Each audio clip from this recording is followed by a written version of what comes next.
La Biblia es el libro más leído de todos los tiempos, el más investigado y también el que ha levantado más controversias. ¿Realmente este libro es un legado divino para la humanidad? ¿Qué evidencias comprueban la existencia de su gran autor, la veracidad de su contenido y la importancia de su mensaje para la actualidad? En búsqueda de respuestas a estas preguntas, aquí comienza Evidencias.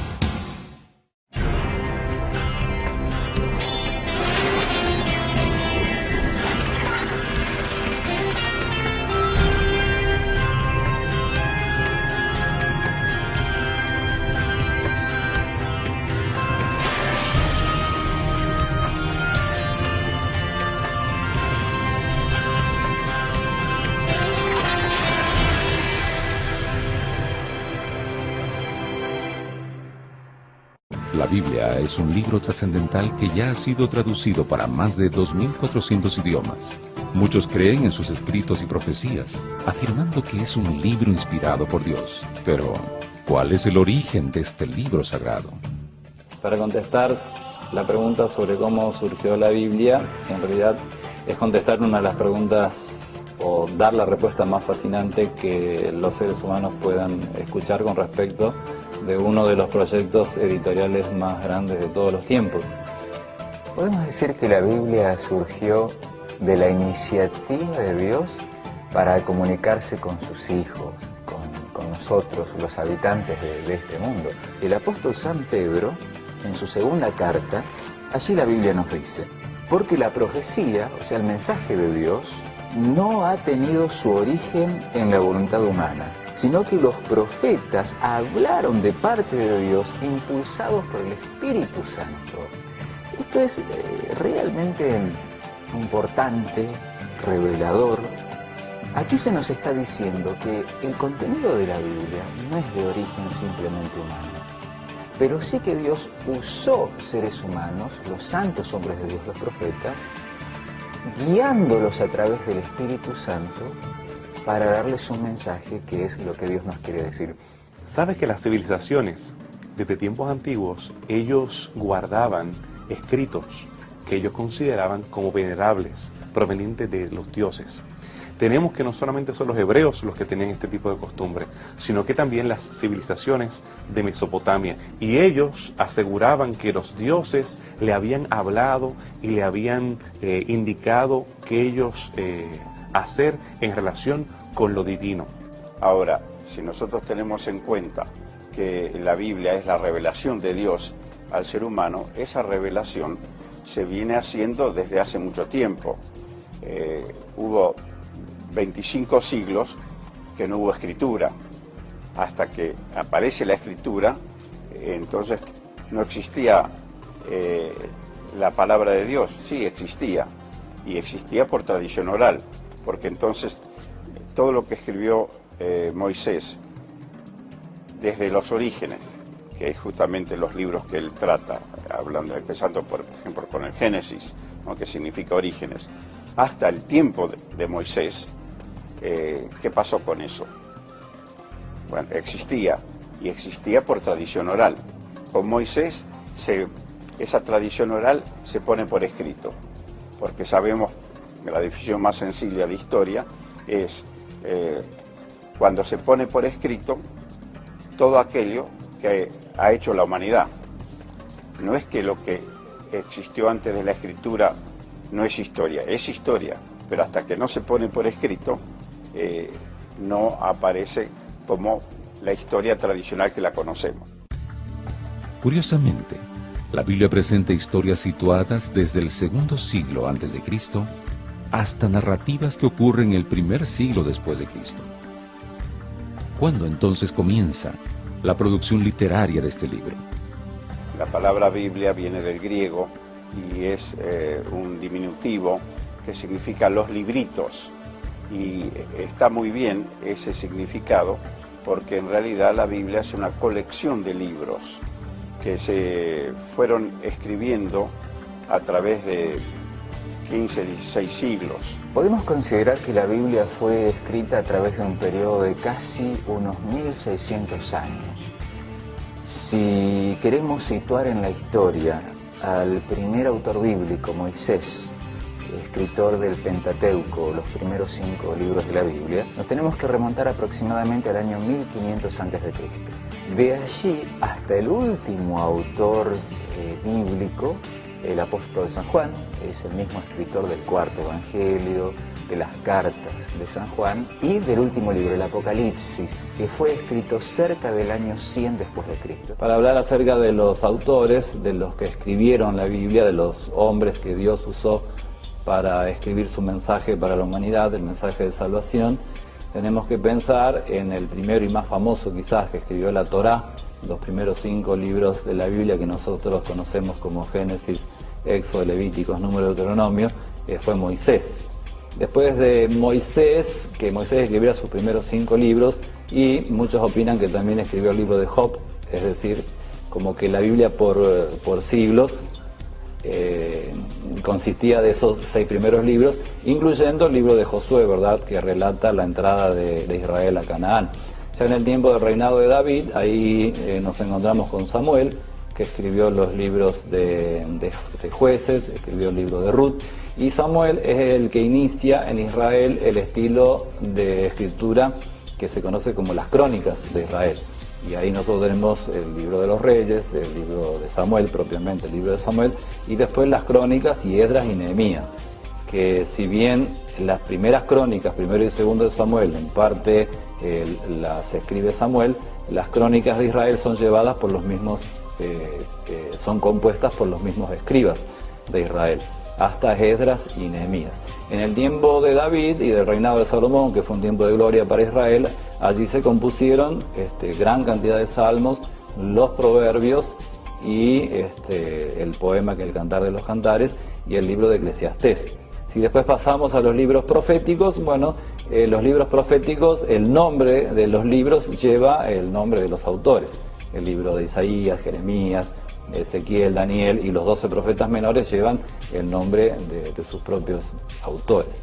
Después si pasamos al Nuevo Testamento, el gambeón, el que se lleva, digamos, la mayor cantidad de autoría es Pablo, que escribe 13 de una buena cantidad de epístolas que hay en el Nuevo Testamento. Pero están los 4 evangelios, cada uno con sus características, cada uno con sus particularidades, con esa famosa unidad en la diversidad, el Evangelio de Mateo, Marcos, Lucas, Juan. El Nuevo Testamento cierra con el Apocalipsis y tenemos, digamos, unas cartas muy particulares, como la carta a los Hebreos, que si bien no se dice quién es el autor, pero que descolla por el maravilloso tratamiento de Cristo como sumo sacerdote, que es único ese tema en los Evangelios.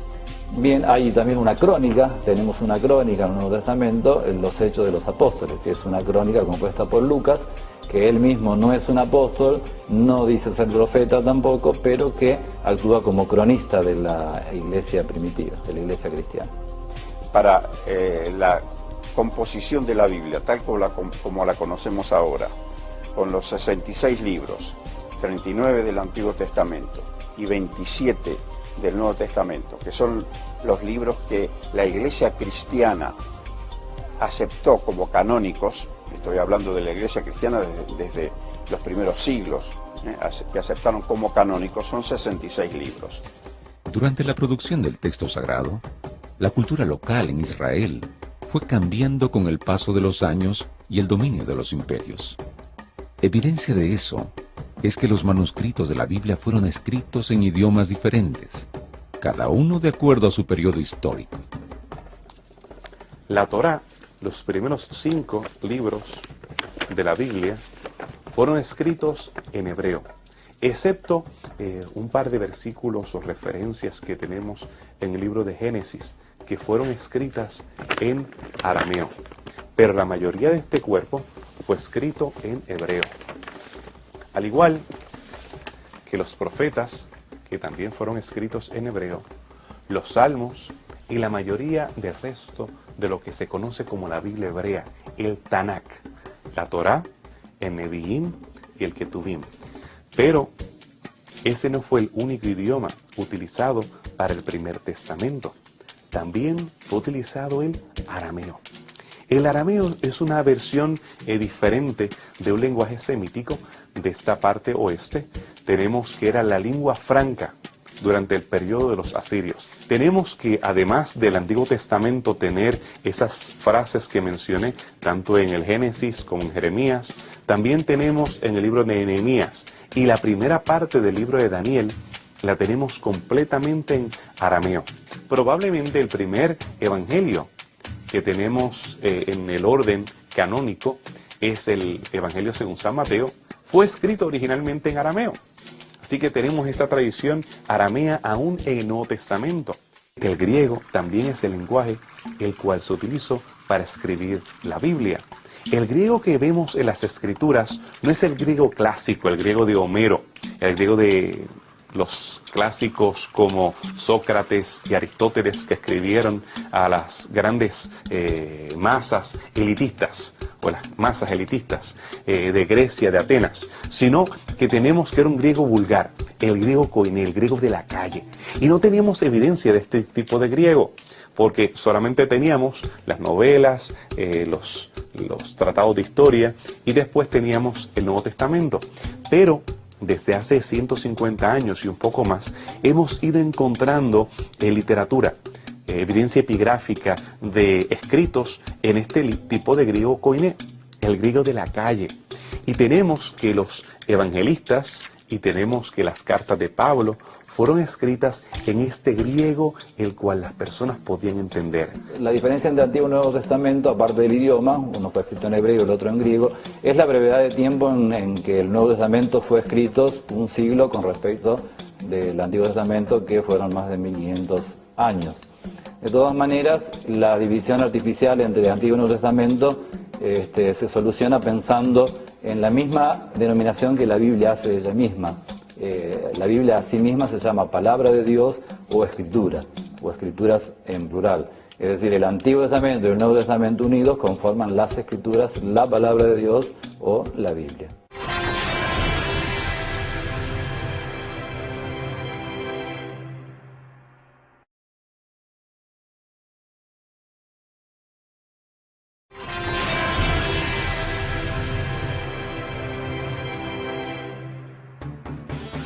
Cuarenta autores escribieron lo que hoy se conoce como Biblia. 3 idiomas fueron utilizados, pero entre el primer y último autor hubo un espacio de 1600 años. ¿Cómo entonces es posible que los escritores no se contradigan? Seguidores de la Biblia afirman que el mensaje es único. Pero, ¿qué evidencias hay de esto? La Biblia, al ser escrita por unos 40 autores distintos, a través de unos casi 1600 años, bien podría presentarnos un mensaje con falta de coherencia interna, con mucha diversidad de énfasis y hasta con un mensaje, por lo tanto, no del todo claro. El pensamiento no es contradictorio, los estilos son diferentes. Por ejemplo, los evangelios, los 4, no se contradicen, pero tampoco repiten los mismos incidentes, sino que algunos le han puesto, por intereses personales y de formación, le han puesto el énfasis en algo que a ellos más les interesaba del relato. Es el mismo relato, pero enfocado diferente. Es interesante ver en la Biblia una línea histórica que va desde el Jardín del Edén hasta la restauración de la Tierra Nueva, y hay una línea histórica que definitivamente es guiada por Dios. Sabemos que ese único autor, esa mente que dirigió todo el contenido de la palabra de Dios, es justamente nuestro Señor, Dios. Y esta es una de las evidencias más tremendas de la inspiración de la Biblia, de que la Biblia es un libro que nos llega sobrenaturalmente, porque si intentásemos reunir 40 autores contemporáneos, de un mismo lugar, hasta de un mismo idioma, y les damos un tema para que escriban, hay mínimas posibilidades, o es imposible que se pongan de acuerdo sobre ese tema. El mensaje que contiene la Biblia es, después de que el pecado entrara en la humanidad, después que el pecado se hiciera parte de nuestra existencia, cómo hace Dios para solucionar el problema del pecado en la raza humana. Vemos que en Génesis 3:15 hay una promesa, la promesa de un Redentor, la promesa de un Salvador, en términos pactuales, un pacto entre la deidad y sus criaturas. Ese concepto de pacto, ese concepto de promesa, lo vemos repetirse en el libro de Éxodo, Levíticos, Deuteronomios, a través de Josué, Jueces. Lo vemos que es el tema central en Reyes, Crónicas. Lo vemos en los Salmos, lo vemos en los profetas, que inclusive hay demandas pactuales, aludiendo a Génesis 3:15. Y más adelante en el Nuevo Testamento, vemos que el cumplimiento de la promesa del pacto es precisamente el tema central del Evangelio, lo que se ve en estos 4 relatos acerca de la vida de Jesús, y lo vemos en las cartas. Es llamativo porque el esquema profético histórico de la Biblia, que está muy bien comandado por las profecías de Daniel y de Apocalipsis, aseguran la certeza del mensaje del Evangelio y de la certeza del mensaje de la cruz. Así que lo interesante es que a través de estos 1600 años, a través de 40 autores, a través de muchas culturas, todos tenían la misma esperanza, la promesa de que esta simiente daría redención al mundo y que finalmente nosotros los humanos seríamos salvados. Más del 50% de los religiosos en el mundo afirman tener la Biblia como base de su fe. Pero, ¿por qué existen tantas religiones si la palabra de Dios es una sola?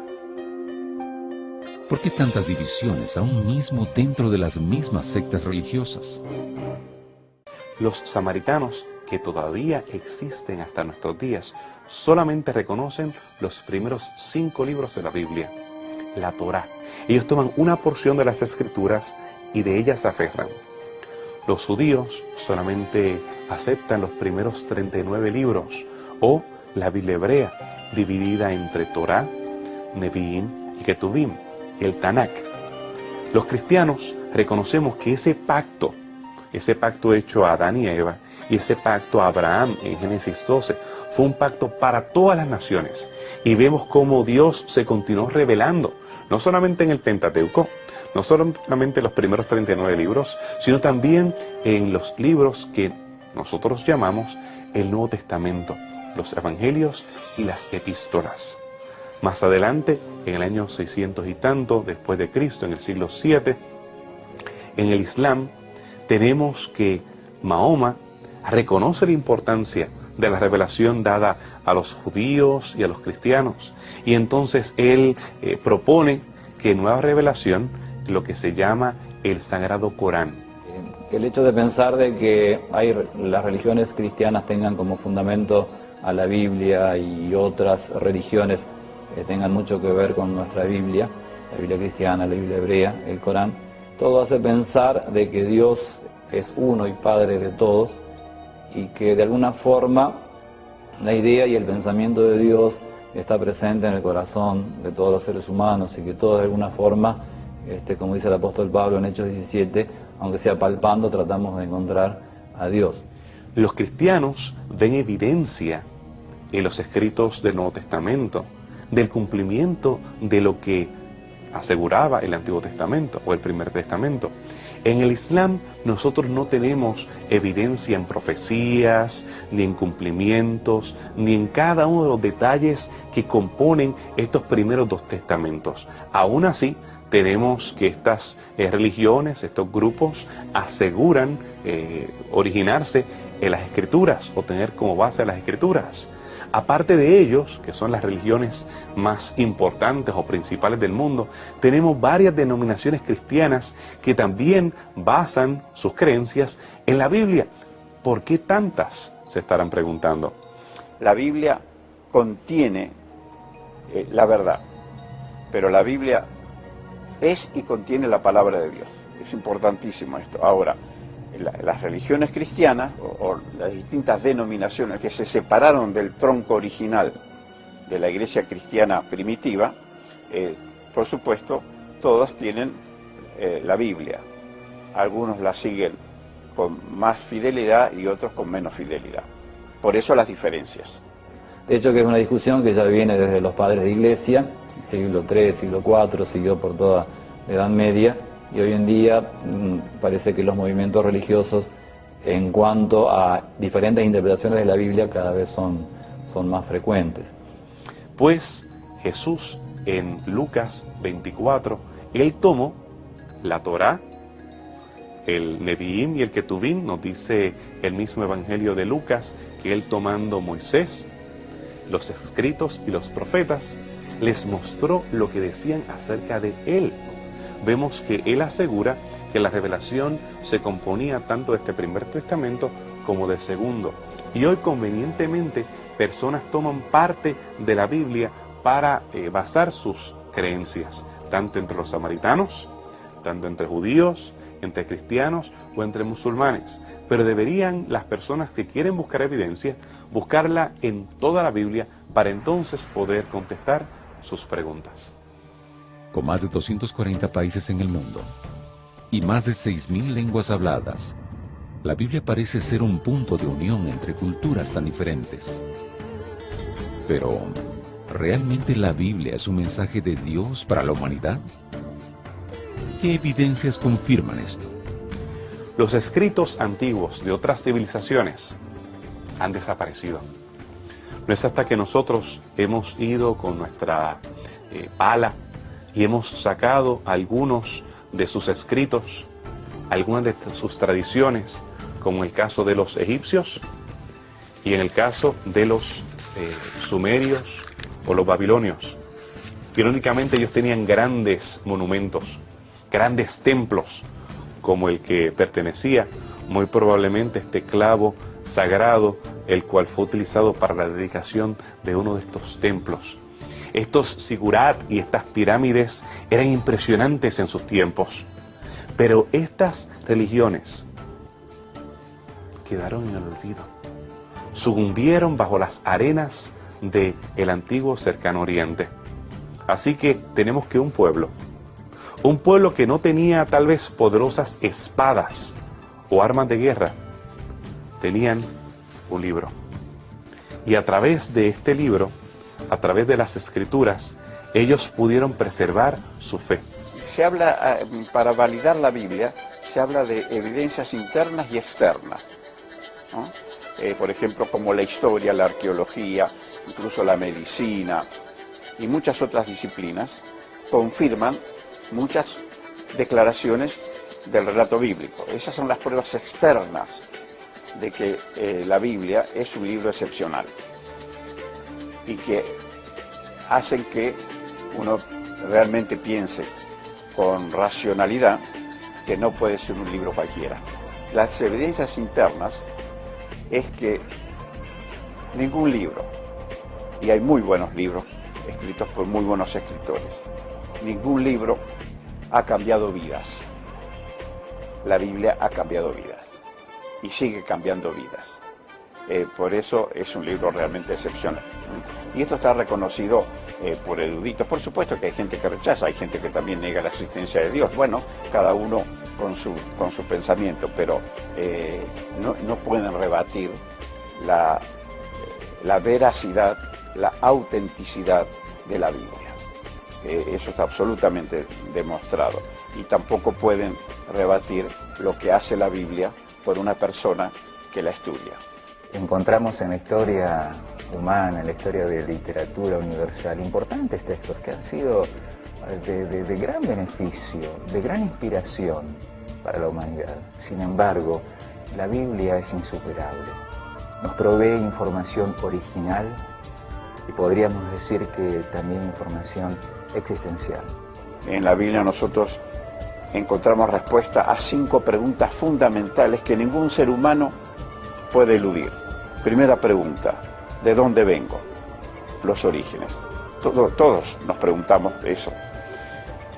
Nos responde a la pregunta, ¿qué soy? Es una cuestión ontológica, ¿no? ¿Qué soy? La naturaleza humana responde a la pregunta, ¿para qué estoy en este planeta? ¿Tiene la vida propósito? La Biblia responde a la pregunta, ¿para qué estoy? También la Biblia responde a la pregunta, ¿qué puedo hacer? Y la Biblia nos propone un horizonte a alcanzar a cada ser humano, cada uno de acuerdo con sus condiciones personales, sus gustos y su preparación, pero nos presenta un horizonte para alcanzar. Y finalmente, la última pregunta que responde es ¿hacia dónde voy? Y es una pregunta fundamental. Hoy día la gente no sabe hacia dónde va, no sabe para qué está, pero no se pueden contestar con certeza las últimas 4 preguntas si no se contesta con certeza la primera. ¿De dónde vengo? El saber de dónde venimos, que responde a nuestros orígenes, que no son humanos sino que son divinos, nos da todo el andamiaje para responder las siguientes preguntas. Y estas son las preguntas fundamentales que el ser humano, con las cuales el ser humano se tiene que encontrar en algún momento de su vida, por más que las quiera eludir, en algún momento se va a encontrar con estas preguntas. Hay un versículo de la Biblia, en la carta a los Hebreos, el capítulo 4, el verso 12, que dice que la palabra de Dios es viva y eficaz, y cortante como toda espada de 2 filos, como una espada de 2 filos. En el castellano dice que la palabra de Dios es viva y es eficaz. En el original griego, que está escrito ese versículo, dice la palabra de Dios es un ser viviente, es un ser vivo. Es como que nosotros no podemos pensar en la Biblia como un libro muerto, es decir, como un papel que tiene allí unas letras que están impresas y que no tienen vida. La Biblia piensa de sí misma que es un libro vivo, que tiene vida. La Biblia, a diferencia de estos otros documentos, la Biblia tiene profecías que se cumplieron, profecías de imperios que se levantarían y caerían, profecías acerca de hombres que traerían bendición a este mundo y hombres que traerían también maldición a este mundo. La Biblia permanece única en su poder de vaticinar el futuro, pero más que simplemente curiosidad acerca de lo que ha de suceder, la Biblia ha sido un libro que ha transformado a las personas a través de los siglos. El mundo, todo lo que existe, fue creado por la palabra de Dios. Dios con su palabra llamó a la existencia al mundo. Es esa misma palabra, con ese poder creador, que puede llamarnos a nosotros a una existencia espiritual, a encontrarle sentido a la vida. Así como en el principio, de la nada, Dios con su palabra creó la vida, creó el mundo. Hoy, de nuestra nada, de nuestro vacío, con su palabra puede crear en nosotros vida espiritual. Puede darle un sentido a nuestra vida, puede darnos una razón para vivir. Jesús de Nazaret se convirtió en la persona transformadora de personas. Jesús de Nazaret ha sido alguien que ha inspirado a muchos a una vida de devoción, de bondad y de transformación. Así que, a diferencia de estos otros documentos, Jesús de Nazaret se convierte en el personaje central de las Escrituras y en aquel que, más allá de cualquier evidencia, ha transformado al mundo, marcándolo antes de él y después de él, y asegurando a aquellos que busquen todavía en las Escrituras también perdón y transformación.